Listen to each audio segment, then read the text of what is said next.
Ya, bagi mempelai Bapak Yahweh, kita sudah tahu ya keadaan-keadaan. Inilah kita harus siap menjelang kedatangannya. Biarin nggak apa-apa, biarin. Nggak apa-apa. Udah lucu dia. Asal jangan papanya aja di sini. Nggak apa-apa, ya. Nah, kita semua persiapkan diri kita menjelang kedatangan Bapak Yahweh, setuju? Nah, inilah yang saya mau bukakan di sini. Saudara semua sudah kenal Bapak Yahweh di tempat ini? Amin. Seberapa jauh? Bapak Ibu semua yang jauh, kenalkah? Kenalilah Elohim dengan baik. Ya, itu kita harus kenali dia. Gak apa-apa. Kita matiin aja, gak apa-apa. Main aja, gak apa-apa ya. Gak apa-apa. Dimatiin aja, kalau enggak. Gak apa-apa kalau dia duduk sini, gak apa-apa.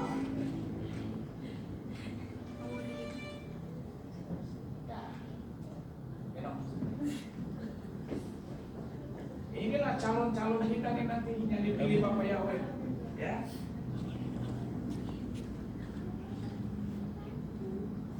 Sudahkah kita mengenal Bapak Yahweh lebih sungguh?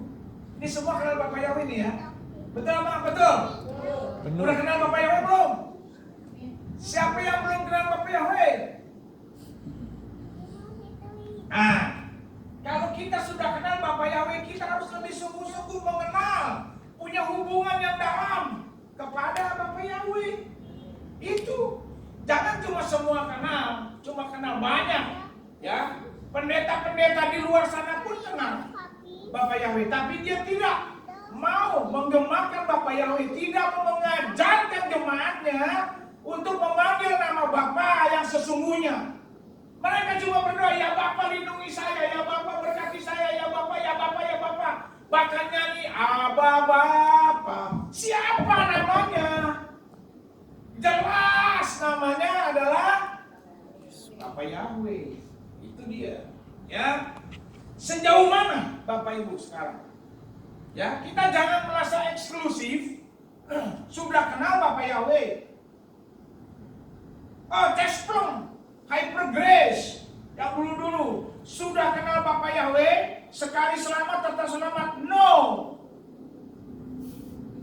Mengikut Bapak Yahweh belum tentu masuk surga semua kalau dia tidak melakukan kehendak Bapak Yahweh. Setuju? Itu. Ya.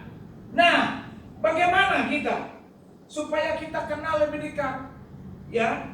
Kalau saudara kenal saya, kenal istri saya, kenal nggak? Kenal dong.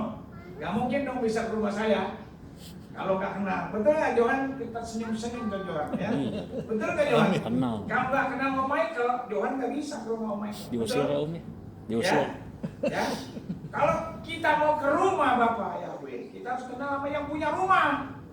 Kalau kita mau ke Samaim, harus kenal yang punya Samaim itu. Ya. Nah begini Bapak Ibu, kalau kita kenal dengan sungguh-sungguh dengan Bapak Yahweh, ya, ini yang Bapak Yahweh mau, ya, kita harus membenci dosa. Nah itu dia. Ya, ini 3 poin berat-berat nih, ya. Kita harus membenci dosa. Udah jangan buat lagi dosa, apapun bentuknya jangan kita buat lagi. Kan cuma dosa kecil. Saya buat dosa kecil. Dosa kecil, dosa besar sama nggak? Sama nggak? Sama. Kalau kita bisa buat dosa kecil, akan jadi dosa besar kita buat. Kalau kita bohong kecil, bisa buat bohong besar. Kita sekali berdosa, bisa berkali-kali dosa. Ini yang Tuhan nggak mau. Ya, kalau kita iri Bapak Yahweh, Dia mau kita membenci dosa. Ada ayatnya. Ya, ada. Benci dosa. Mau benci dosa? Amin. Apa yang saudara bawa dosamu, apa yang kamu lakukan, Bapak Ibu lakukan, yang membuat kekejian bagi Bapak Yahweh saat ini, buang, benci dia. Oh susah Pak Michael, susah. Ini jangan bilang susah. Oh saya belum bisa. Bukan bisa nggak bisa di sini. Mau atau tidak? Itu aja, ya. Ayo, ambil keputusan saat ini, jangan mengecewakan hati Bapa. Kalau mau masuk dalam kerajaan Samayim, jangan mengecewakan hati Bapa. Benci dosa. Sekali lagi saya bilang, jangan gado-gado. Kalau gado-gado benci dosa kan? Enggak. Kalau masih gado-gado nggak benci dosa kan? Ya. Buang itu. Jangan gado-gado.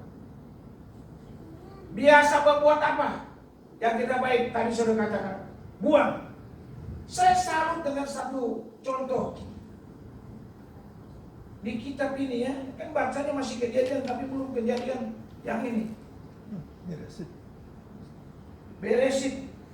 Coba ada yang bisa jawab nggak? Saya nggak mau coklat tapi nggak dapat hadiah, ya. Biasanya kalau saya tanya dapat hadiah, hadiah ini nggak ada. Nanti kalau next, dan gini aja. Saya mau kasih contoh. Kira-kira jemaat bisa jawab nggak? Siapa yang membenci dosa? Dia tinggalin dosa.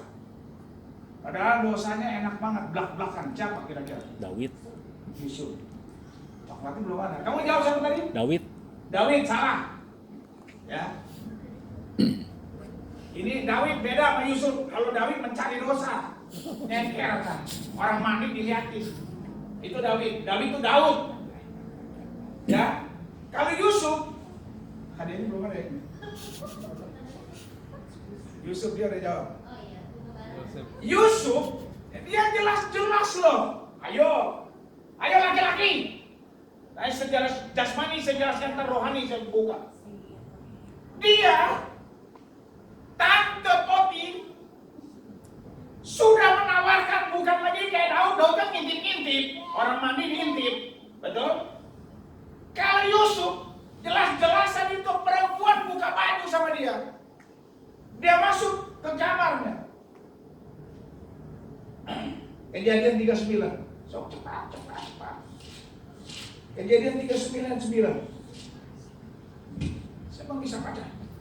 Kencang, laki-laki. Ayo, siapa? Satu. Tidak seorang pun yang lebih besar di dalam rumah ini daripadaku, dan dia tidak menahan apapun dariku kecuali engkau, karena engkau adalah istrinya. Jadi bagaimana mungkin aku akan melakukan kejahatan yang besar ini dan berbuat dosa terhadap Elohim? Jelas. Kejahatan besar. Birahi. Ayo, laki-laki. Jadi ditawarkan birahi. Tanpa selai, ada 17 tahun ke atas ya. Tanpa selai menampun istri Poti, Yusuf tinggalkan dia. Oh, benar dia membenci dosa. Enggak kayak orang zaman sekarang. Ya, Bapak Ibu mempelai, Bapak Yahweh, Bapak yang kasih, sekalipun bentuknya menggiurkan, dosa itu menggiurkan. Makanya kita harus membenci dosa. Kalau kita mau kenal dekat dengan Bapak Yahweh kasih saran ini, benci dosa. Wah, menggiurkan banget ini. Dosa enak banget menurut dunia.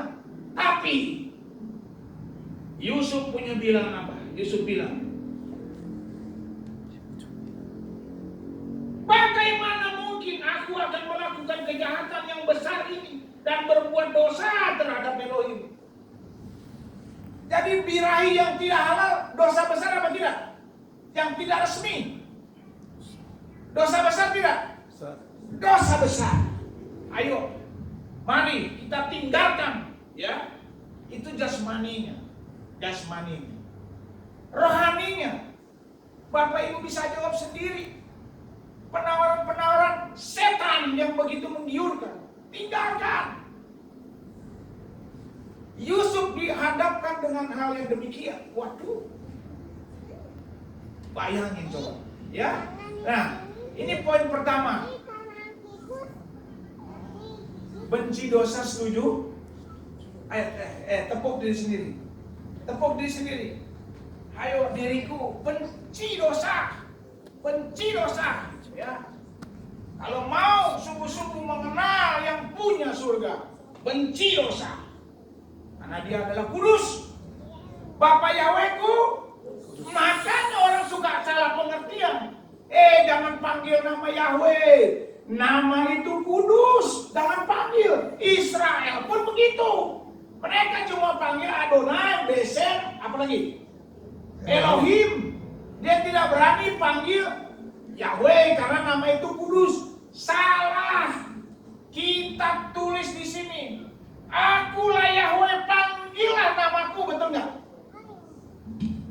Kenapa setan? Itu setan punya cara jangan panggil Yahweh. Kenapa? Karena nama itu kudus. Kenapa? Setan larang jangan panggil nama itu. Karena kalau kita mau manggil nama Bapa Yahweh, nama yang kudus, paling tidak kita harus hidupku. Itu dia. Setan tidak suka kalau kita semua hidup kudus. Karena upah hidup kudus adalah sama. Setan robah. Jangan panggil nama itu. Nama itu kudus. Orang banyak tidak mau panggil itu. Sekalipun pendeta besar, dia sudah tahu nama itu, dia tidak mengajarkan kepada jemaatnya. Tanggung jawab nanti pendeta-pendeta itu. Satu, benci dosa, ya.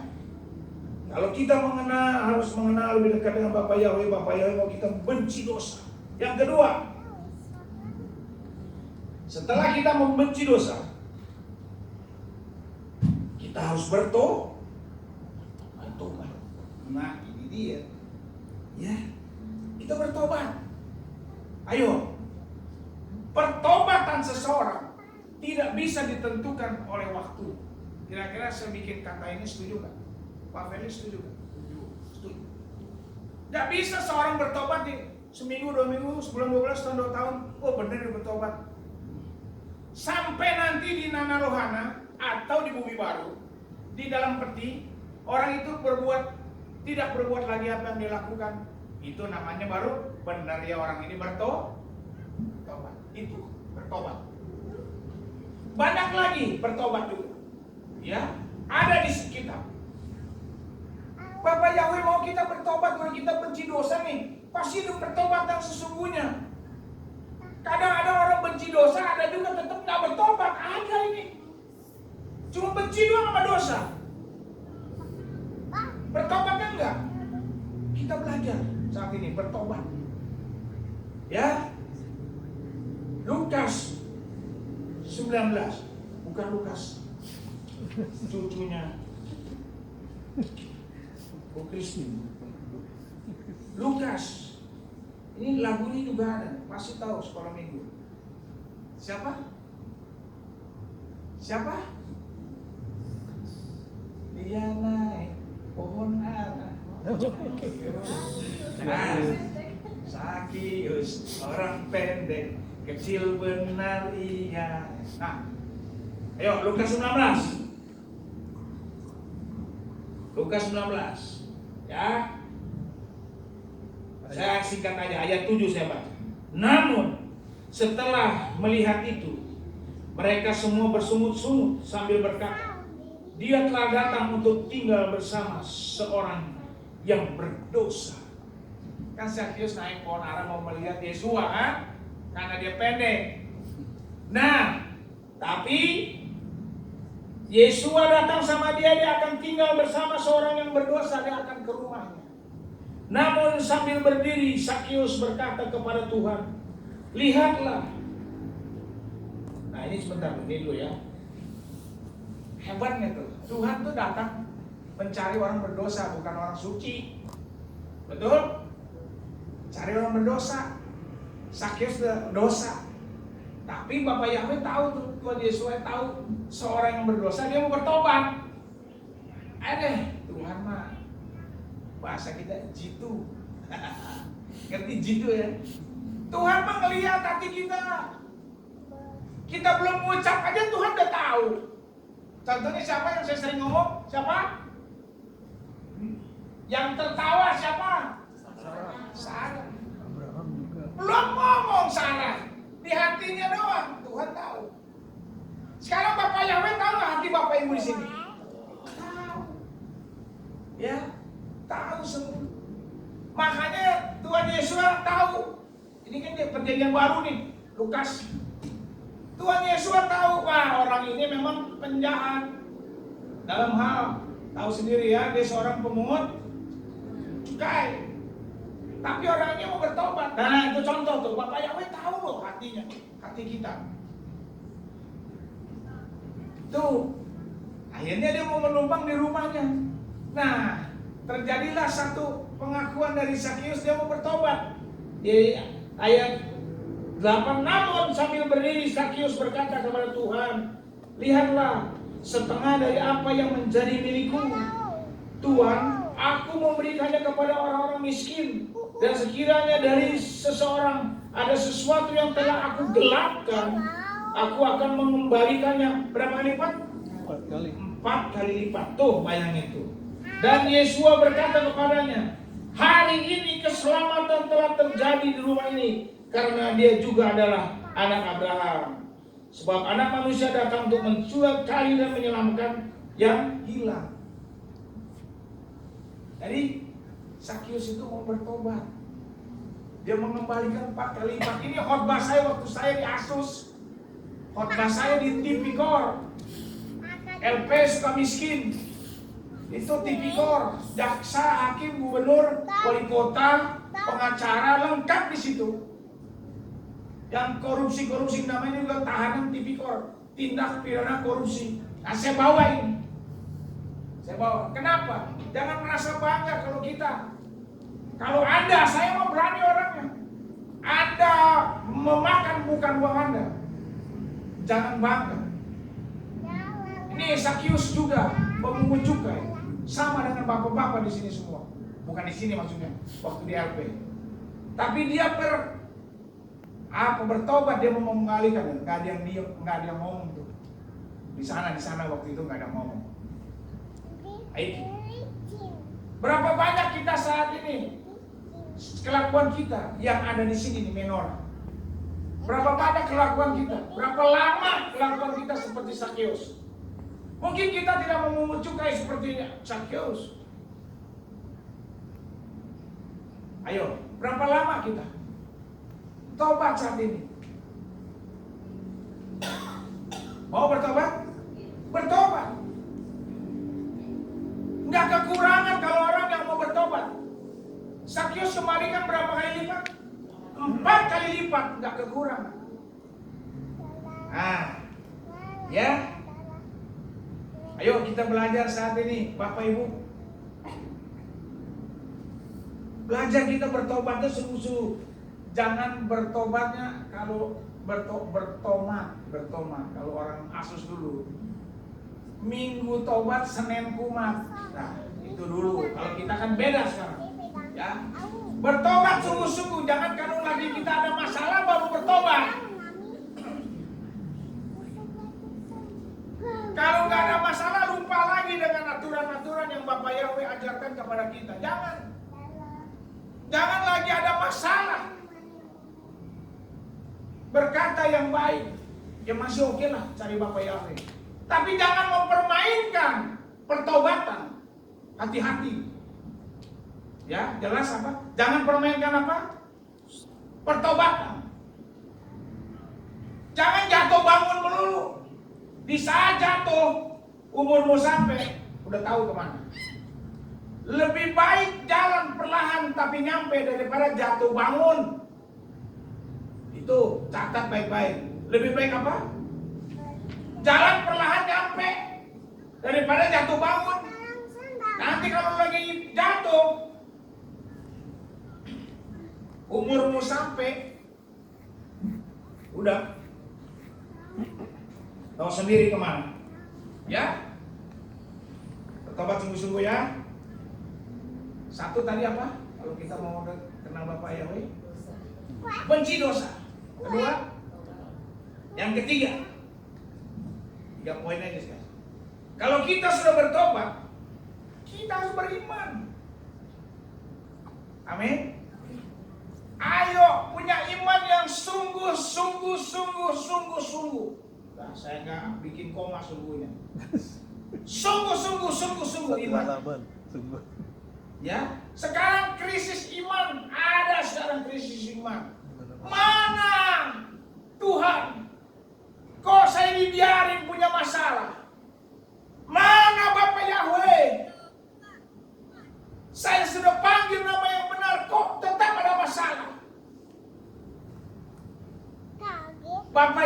Bapak Yahweh kasih? Salah satu pertumbuhan iman adalah lewat lewat apa?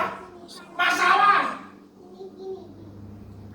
Orang-orang pengikut Bapak Yahweh aja sekarang, karena saya Bapak Yahweh, maunya tes peleng enak aja. Oh, saya ikut Bapak Yahweh, nggak ada masalah lagi saya. Seperti jalan di laut kaca, ya nggak mungkin lah. Jalan tol. Tanpa hambatan, nggak mungkin lah. Manusia maunya apa? Mujizat. Tapi Bapak Yahweh maunya apa? Proses. Jangan tiba-tiba mau mujizat aja. Enak aja, curang namanya. Inilah kebanyakan orang. Ya, di luar sana maunya mujizat, maunya hak, tapi kewajibannya tidak dicukupi. Bocengli, ngerti bocengli? Maunya haknya saja, minta saja.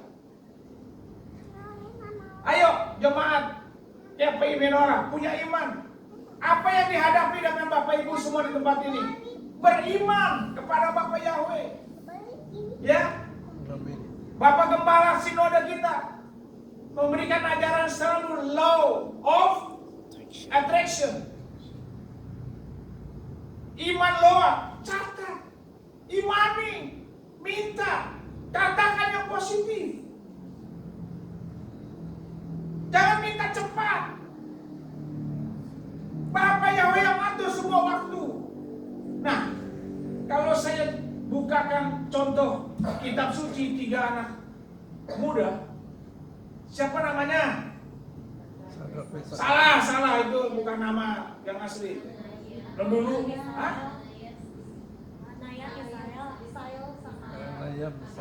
Azaria. Ya saya gabungin lah. Kalau jawab di mentre, benar. Misael, Azaria dan Hananya. Ya kalau bahasa Asusnya dulu tadi yang Ibu Maria katakan. Ya SMA, ya. Coba kira-kira kita salut nggak melihat iman mereka? Salut ya. Saya liatin contohnya. Daniel. Siapa yang dapat Daniel? Daniel 3.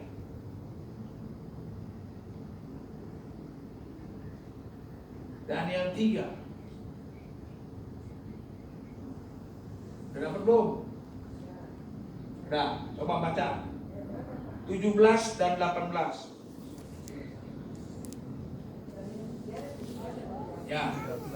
Lihatlah, ada Elohim kami yang kami puja, Yes. yang sanggup melepaskan kami dari perapian Yes. menyala-nyala, dan dia pun akan melepaskan dari tanganmu ya Raja. Yes. Dan seandainya tidak, hendaklah diketahui olehmu ya Raja, bahwa kami tidak akan memuja ilah-ilahmu atau menyembah patung emas yang telah kau berikan itu. Yes, terima kasih. Amin.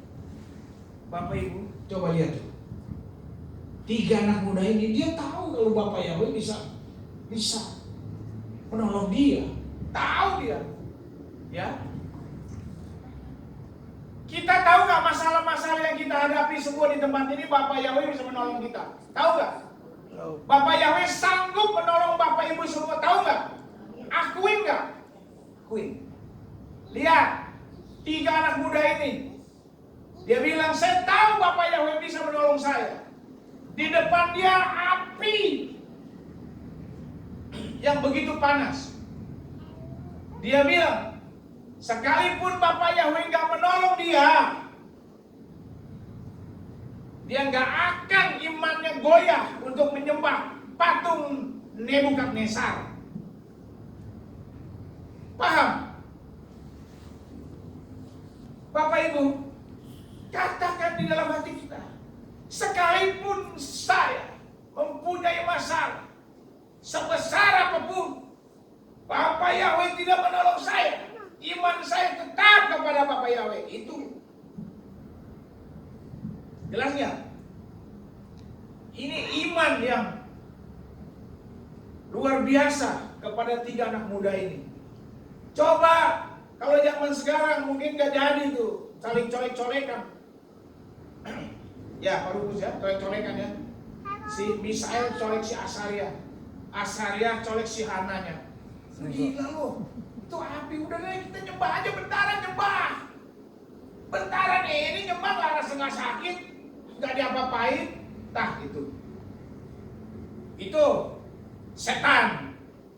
Tapi iman 3 pemuda ini luar biasa. Sekalipun dia tahu Bapak Yahweh bisa menolong, kalau Bapak Yahweh tidak mau menolong pun, dia tetap tidak mau menyembah. Itu iman yang luar biasa. Sekalipun Bapak Ibu punya masalah apapun, sakit penyakit, ekonomi, keluarga, di mana lagi, di teman, di kantor, jangan pernah khawatir. Bapak Yahweh selalu menyertai kita. Bapak Yahweh menyertai semua mempelai-mempelainya. Kenapa? Karena kita biji matanya Bapak Yahweh. Nggak akan bisa orang mencolok mata kita, apalagi mata Bapak Yahweh. Amin. Sekalipun kita menghadapi masalah, tetap punya iman Bapak Ibu. Ya, jangan goyah. Lagu saja sudah mengatakan, imani, makanya kalau nyanyi ini imanin. Ku di tanganmu.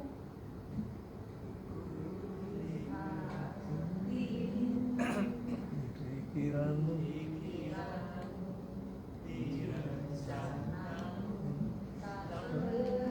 Ku sendiri. Lagi.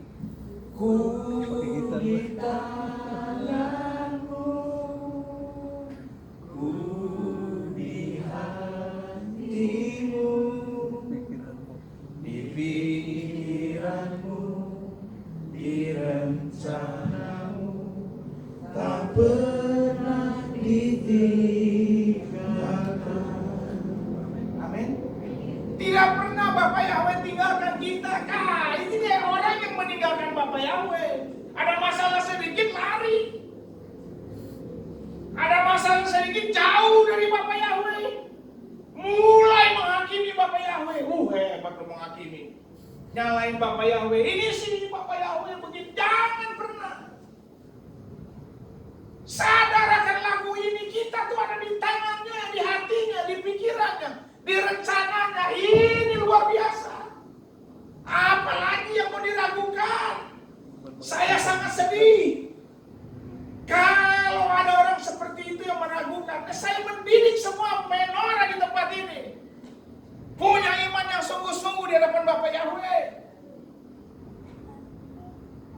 Jangan ragu lagi, orang kita ada di hatinya. Luar biasa. Luar biasa nggak? Sob jawab dengan jujur. Luar biasa nggak? Baik nggak Bapak Yahweh? Amin. Luar biasa, iman menghasilkan mujizat. Kalau Bapak Yahweh baik, ayo kita berbuat baik sama Bapak Yahweh. Jangan selalu menyakiti hati Bapak Yahweh. Jangan. Ingat, Bapak Yahweh datang nanti bukan membawa damai, tapi membawa apa? Murka. Hah? Murka. Apa? Pedang. Bukan kata saya, ada semuanya dasarnya kitab suci. Ayo, sungguh-sungguh sama Bapak Yahweh. Gak lama lagi kedatangannya. Sangat singkat dan singkat. Gak usah pikirkan yang lain-lain aja, udah blos. Yang gak perlu dipikirkan ya dipikirkan. Yang harus dipikirkan sekarang adalah bagaimana caranya supaya saya jadi berkenan dalam pengangkatan bersama Bapak Yahweh itu. Paham gak? Pikirkan itu, bagaimana ya saya